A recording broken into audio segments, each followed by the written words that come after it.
7 ہلاک کر دینے والے گناہوں سے بچو۔ صحابہ نے پوچھا اے اللہ کے نبی کون سے 7 ہلاک کر دینے والے گناہ ہیں؟ آپ نے فرمایا الشرک باللہ، سب سے بڑا گناہ تو اللہ کے ساتھ شرک کرنا ہے، جو اللہ معاف نہیں کرے گا۔ اگر شرک کی حالت میں انسان مر گیا تو اللہ کیا اس کو جنت ملنے والی نہیں ہے؟ الشرک باللہ، سب سے بڑا گناہ شرک کرنا۔ نمبر 2 والسحر، جادو کرنا۔ آج جادو بھی ہو رہا ہے، آج جادو بھی ہو رہا ہے۔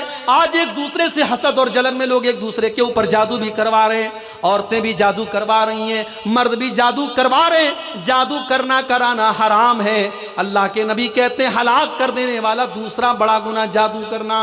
تیسرا گناہ وَقَتْلُ النَّفْسِ الَّتِي حَرَّمَ اللَّهُ إِلَّا بِالْحَقِّ، اور کسی نردوش کی ہتیا کرنا، کسی بے گناہ کا قتل کرنا، کسی بے گناہ کو قتل کر دینا اور کسی بے گناہ کو مار ڈالنا، یہ تیسرا بڑا گناہ ہے۔ نمبر 4 وَأَكْلُ الرِّبَا، سود کھانا، بیاج کھانا، انٹرسٹ کھانا، اور انٹرسٹ پر لوگوں کو قرضہ دینا۔ 1 لاکھ دے کر کے 1,02,000 لینا، 1,05,000 لینا۔ سود اور بیاج کی جتنی شکلیں ہیں کان کھول کر کے سن لو، اللہ کے نبی فرما رہے ہیں وَأَكْلُ الرِّبَا، سود اور بیاج کھانا یہ بھی ہلاک کر دینے والا گناہ ہے۔ آج کتنے مسلمان ہیں جو سود اور بیاج کا لین دین کر رہے ہیں؟ اور سود کی جب بات آئی ہے تو یہ بھی سن لو کہ جس طریقے سے سود کا کھانا حرام ہے اور سود کا لینا حرام ہے، ویسے ہی سود اور بیاج کا دینا حرام ہے۔ آج بندھن بینک کے نام پر اور بندھن لون کے نام پر آج گھر گھر عورتوں کے نام پہ لوگ لون لے رہے ہیں اور بیاج پر پیسہ لے رہے ہیں۔ یاد رکھو اللہ کے نبی نے بیاج کھانے والے، بیاج کھلانے والے، بیاج کو لکھنے والے، بیاج کی گواہی دینے والے سب پر اللہ کے نبی نے لعنت کی، اور آپ نے فرمایا سب برابر ہیں۔ اس لیے بیاج کے کھانے کھلانے والے کان کھول کر کے سن لے، ہلاک کر دینے والے گناہوں میں چوتھا گناہ اللہ کے نبی نے فرمایا وَأَكْلُ الرِّبَا، سود کھانا۔ نمبر 5 وَأَكْلُ مَالِ الْيَتِيمِ، اور یتیم کا مال کھانا یہ بھی بہت بڑا گناہ ہے۔ جو بچہ یتیم ہو گیا، جو بچہ اناتھ ہو گیا، جس کا باپ مر گیا، اس کو تو سہارے کی ضرورت ہے۔ ہو سکے تو اس کے کام آ جاؤ، ہو سکے تو اس کی مدد کر دو، ہو سکے تو اس کا سہارا بن جاؤ۔ لیکن کچھ بڑے بے رحم لوگ ہوتے ہیں جو یتیم کا مال بھی ہڑپ جاتے ہیں۔ کان کھول کر کے ایسے لوگ سن لیں، یتیم کا مال کھانے والا اپنے پیٹ میں جہنم کی آگ بھر رہا ہے۔ اللہ نے فرمایا ان الذین یأکلون اموال الیتامی ظلما انما یأکلون فی بطونہم نارا، جو لوگ یتیم کا مال کھاتے ہیں وہ اپنے پیٹ میں جہنم کی آگ بھر رہے ہیں۔ یتیم کا مال کھانے والا جہنم کی آگ بھر رہا ہے۔ اور اگلی چیز فرمایا وَالتَّوَلِّي يَوْمَ الزَّحْفِ، اور جنگ کے میدان میں پیٹ پھیر کے بھاگ جانا۔ جنگ کے میدان میں جو پیٹ پھیر کے بھاگ جائے وہ بہت بڑا گناہ کر رہا ہے، ہلاک کر دینے والا گناہ کر رہا ہے۔ اور 7واں گناہ وَقَذْفُ الْمُحْصَنَاتِ الْغَافِلَاتِ الْمُؤْمِنَاتِ، پاک دامن عورت پر، شریف عورت پر زنا کی تہمت لگانا، کسی پاک دامن عورت کے اوپر غلط کام کرنے کا آروپ لگانا اور اس پر زنا کی تہمت لگانا، یہ بھی بہت بڑا گناہ ہے اور ہلاک کر دینے والا گناہ ہے۔ اور آگے بڑھیے، رشوت کا لین دین بھی بہت زیادہ ہو رہا ہے۔ رشوت لینے والا اور رشوت دینے والا دونوں پر اللہ کے نبی لعنت فرماتے ہیں۔ فرمایا لعن اللہ الراشی والمرتشی، رشوت لینے والے کے اوپر بھی اللہ کی لعنت ہو اور رشوت دینے والے کے اوپر بھی اللہ کی لعنت ہو۔ کسی کا حق مارنے والا، کسی کی زمین جائیداد کو کھا جانے والا، یہ بھی بہت بڑا گنہگار ہے۔ اللہ کے نبی فرماتے ہیں لَتُؤَدُّنَّ الْحُقُوقَ إِلَىٰ أَهْلِهَا يَوْمَ الْقِيَامَةِ، او لوگو تم نے دنیا میں کسی کا حق اگر لے لیا ہے تو اس کا حق دے دو، ورنہ قیامت کے دن تم کو دینا پڑے گا۔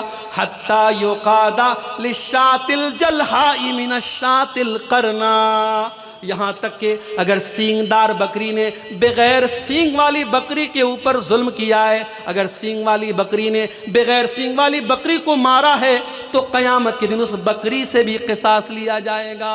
کسی کی زمین اور جائیداد کو اگر ہڑپ لیا کسی نے تو اللہ کے نبی فرماتے ہیں انما اقطع له قطعة من النار، کسی کی زمین و جائیداد کو ہڑپنے والا اور ناجائز قبضہ کرنے والا وہ جہنم کی آگ کا ٹکڑا لے رہا ہے۔ وہ یہ نہ سمجھے میں زمین لے رہا ہوں، میں جائیداد لے رہا ہوں، میں پراپرٹی لے رہا ہوں، وہ جہنم کی آگ کا ٹکڑا لے رہا ہے۔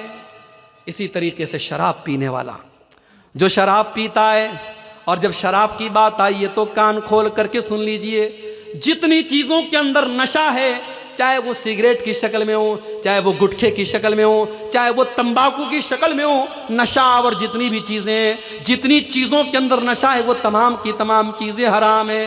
اللہ کے نبی نے شراب کا بھی نام لیا، لیکن اللہ کے نبی نے دوسری حدیث میں فرمایا ما اسکر کثیرہ فقلیلہ حرام، جو چیز زیادہ کھانے سے نشہ ہوتا ہے وہ تھوڑا سا کھانا بھی حرام ہے۔ اور دوسری حدیث میں اللہ کے نبی نے فرمایا کل مسکر خمر، ہر نشہ والی چیز شراب ہے۔ جس چیز کے اندر نشہ ہوتا ہے، چاہے وہ ڈرگس کی شکل میں ہو، چاہے وہ ہیروئن کی شکل میں ہو، چاہے وہ چرس اور گانجے اور افیم کی شکل میں ہو، جس چیز کے اندر نشہ پیدا ہوتا ہے اس کا وہی حکم ہے جو شراب کا حکم ہے۔ کل مسکر خمر وکل خمر حرام، ہر نشہ والی چیز شراب ہے اور ہر شراب حرام ہے۔ جو شراب پیتا ہے، اللہ کے نبی نے فرمایا من شرب الخمر، جو شراب پیتا ہے قیامت کے دن اسے جہنمیوں کے پیپ اور مواد کو پلایا جائے گا، اور شراب پینے والے کی 40 دن تک کی نماز قبول نہیں ہوتی۔ اسی طریقے سے میرے بھائیوں، نماز چھوڑنا بھی بہت بڑا گناہ ہے۔ جو لوگ نماز نہیں پڑھتے، عبدالغفار صاحب کی تقریر بڑے شوق سے سنتے ہیں، میں آتا ہوں کلیا چک میں، بہت سارے لوگ کہتے ہیں شیخ صاحب پہلی مرتبہ آپ کو ڈائریکٹ سن رہا ہوں، ابھی تک موبائل پر سنتا تھا۔ بڑی محبت کرتے ہیں آپ، بڑے شوق سے علماء کی تقریروں کو سن رہے ہیں، مگر پتہ چلا کہ نماز کی پابندی نہیں کرتے ہیں۔ میرے بھائی، یہ علماء کی محبت آپ کو کام نہ دے گی، یہ یوٹیوب پر 3 گھنٹے تقریریں سننا آپ کو کام نہ دے گا اگر آپ نے نماز کی پابندی نہ کی۔ اس لیے کہ نماز چھوڑنے والا، نماز کو برباد کرنے والا اور نماز میں لاپرواہی کرنے والا کون ہے؟ اللہ نے فرمایا قرآن کے 16ویں پارے میں فَخَلَفَ مِن بَعْدِهِمْ خَلْفٌ أَضَاعُوا الصَّلَاةَ وَاتَّبَعُوا الشَّهَوَاتِ فَسَوْفَ يَلْقَوْنَ غَيًّا۔ نماز کو برباد کرنے والے وہ لوگ ہیں جو نالائق لوگ ہیں، جہنم میں جانے والے لوگ ہیں، وہ نماز کو برباد کرتے ہیں۔ میرے بھائی، جس نبی سے ہم محبت کرتے ہیں، جس نبی کا ہم کلمہ پڑھتے ہیں، اس نبی کو نماز سے بڑی محبت تھی۔ اللہ کے نبی جب ٹینشن میں ہوتے تھے، حضرت بلال سے کہتے تھے یا بلال ارحنا بالصلاۃ، اے بلال جلدی سے اذان دے دو اور نماز کے ذریعے ہمارے دل کو سکون پہنچاؤ۔ اور اللہ کے نبی نے آخری وصیت یہ فرمائی، اپنے انتقال کے پہلے آپ نے امت کو یہ میسج دیا الصلاۃ الصلاۃ، اے لوگوں نماز کی پابندی کرو اور اپنے غلاموں اور لونڈیوں کا خیال رکھو۔ میرے بھائی، نماز کو اگر آپ برباد کرتے ہیں تو قیامت کے دن اللہ کے نبی بھی آپ سے ناراض ہو جائیں گے اور اللہ بھی آپ سے ناراض ہو جائے گا۔ اس لیے نماز کی پابندی کرو، اور قیامت کے دن پہلا سوال نماز کے بارے میں ہوگا۔ اللہ کے نبی فرماتے ہیں ان اول ما یحاسب به العبد یوم القیامت صلاۃ، قیامت کے دن پہلا سوال بندے کی نماز کے بارے میں ہوگا۔ فَإِن صلحت، اگر نماز صحیح ہے، اگر نماز کا معاملہ صحیح ہے، فقد افلح، تو انسان کامیاب ہو جائے گا۔ وَإِن فسدت، اور اگر نماز کا معاملہ گڑبڑ ہے، فقد خاب وخسر، تو انسان ناکام ہو جائے گا۔ نماز کا چھوڑنے والا بھی بہت بڑا گنہگار ہے۔ اور ایک آخری حدیث سنا کر کے بات ختم کرتا ہوں، ہماری ماؤں بہنوں سے ریلیٹڈ یہ حدیث ہے، اس کو بھی آپ سن لیں۔ یہ صحیح مسلم کے اندر یہ حدیث موجود ہے۔ اللہ کے نبی فرماتے ہیں کہ میں اپنی امت کے 2 لوگوں کو جانتا ہوں، صنفان من اہل النار لم ارہما، 2 قسم کے لوگ جہنم میں جائیں گے، ان کو میں نے ابھی نہیں دیکھا ہے، یعنی وہ بعد میں آئیں گے، وہ قیامت کے پہلے آئیں گے، وہ قیامت کے قریب والے دور میں آئیں گے۔ نمبر 1، قوم معہم سیات کاذناب البقر یضربون بها الناس، ایسے لوگ آئیں گے جن کے ہاتھ میں گائے کی دم کی طرح کوڑے ہوں گے اور وہ کوڑوں سے لوگوں کو ماریں گے، اتیاچار کریں گے، ظلم کریں گے، وہ اپنے پاور کا غلط استعمال کریں گے، وہ اپنی طاقت کا غلط استعمال کریں گے۔ ہر وہ انسان وہ جو ظلم کرتا ہے، جو لوگوں پر اتیاچار کرتا ہے، وہ اس حدیث کے اندر شامل ہے۔ آپ نے فرمایا ایسے ظالم لوگ جہنم کی آگ میں جلیں گے۔ کبھی کسی پر ظلم مت کرو میرے بھائی۔ اگر اللہ نے آپ کو پاورفل بنایا ہے، دولت والا بنایا ہے، اپنی دولت کا غلط استعمال مت کرو، اپنے پاور کا غلط استعمال مت کرو۔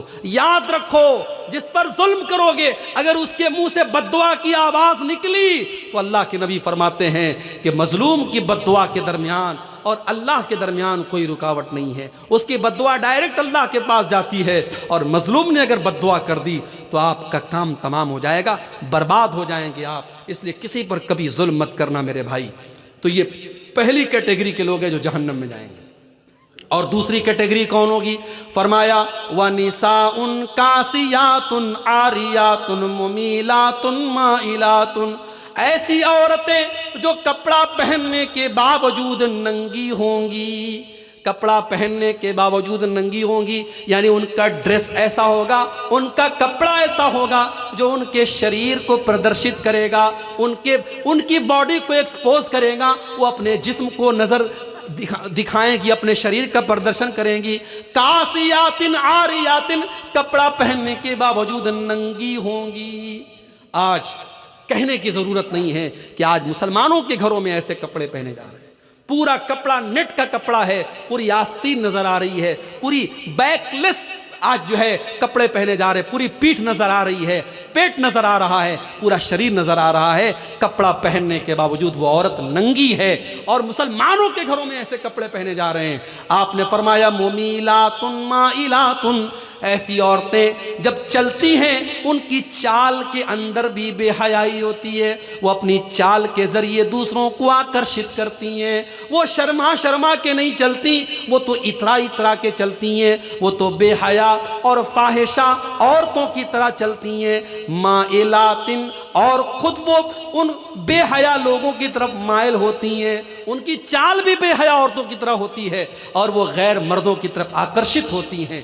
آپ نے فرمایا رؤوسہن کاسنمۃ البخت المائلہ، ان کا ہیئر اسٹائل ایسا ہوگا جیسے اونٹ کا کوہان ہوتا ہے۔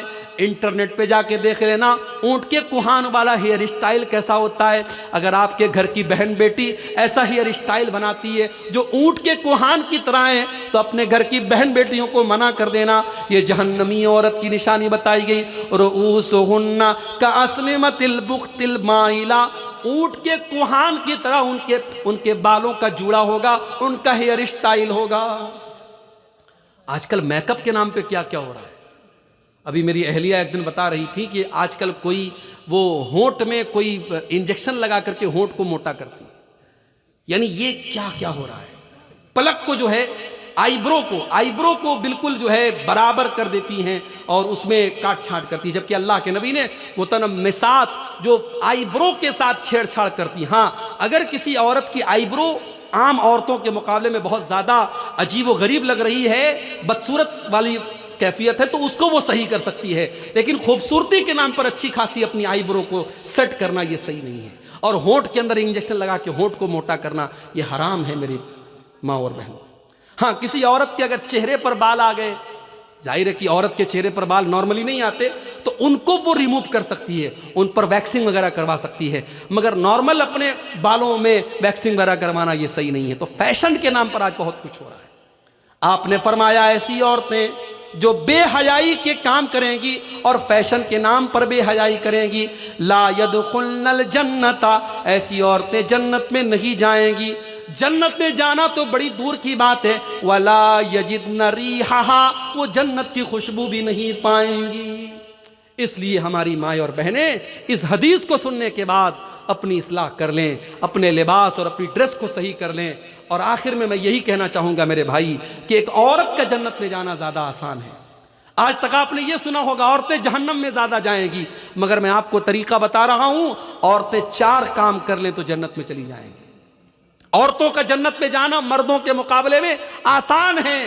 عورتوں کو جہاد کے میدان میں نہیں جانا ہے، عورتوں کو جنگ کے میدان میں جا کے لڑنا نہیں ہے، بہت سارے کام جو مردوں کے ذمہ ڈالے گئے وہ عورت کو نہیں کرنا ہے، عورت صرف 4 کام کر لے وہ جنتی ہے۔ ایما امرأۃ صلت خمسها وصامت شهرها واطاعت زوجها واحسنت فرجها دخلت من ای ابواب الجنة شاءت۔ آپ نے فرمایا جو عورت 4 کام کر لے، 5 ٹائم کی نماز کی پابندی کرے، رمضان کا روزہ رکھے اور اپنے شوہر کی اطاعت اور خدمت کرے، وَأَطَاعَتْ زَوْجَهَا اپنے شوہر کی اطاعت کرے، وَأَحْسَنَتْ فَرْجَهَا اور اپنی شرمگاہ کی حفاظت کرے، اپنی آبرو کی حفاظت کرے، اپنے آپ کو زنا سے بچائے، اپنے آپ کو بدکاری سے بچائے۔ یہ 4 کام جو عورت کر لے، اللہ کے نبی فرماتے ہیں دخلت من ای ابواب الجنۃ شاءت، ایسی عورت جنت کے جس دروازے سے چاہے جنت میں چلی جائے گی۔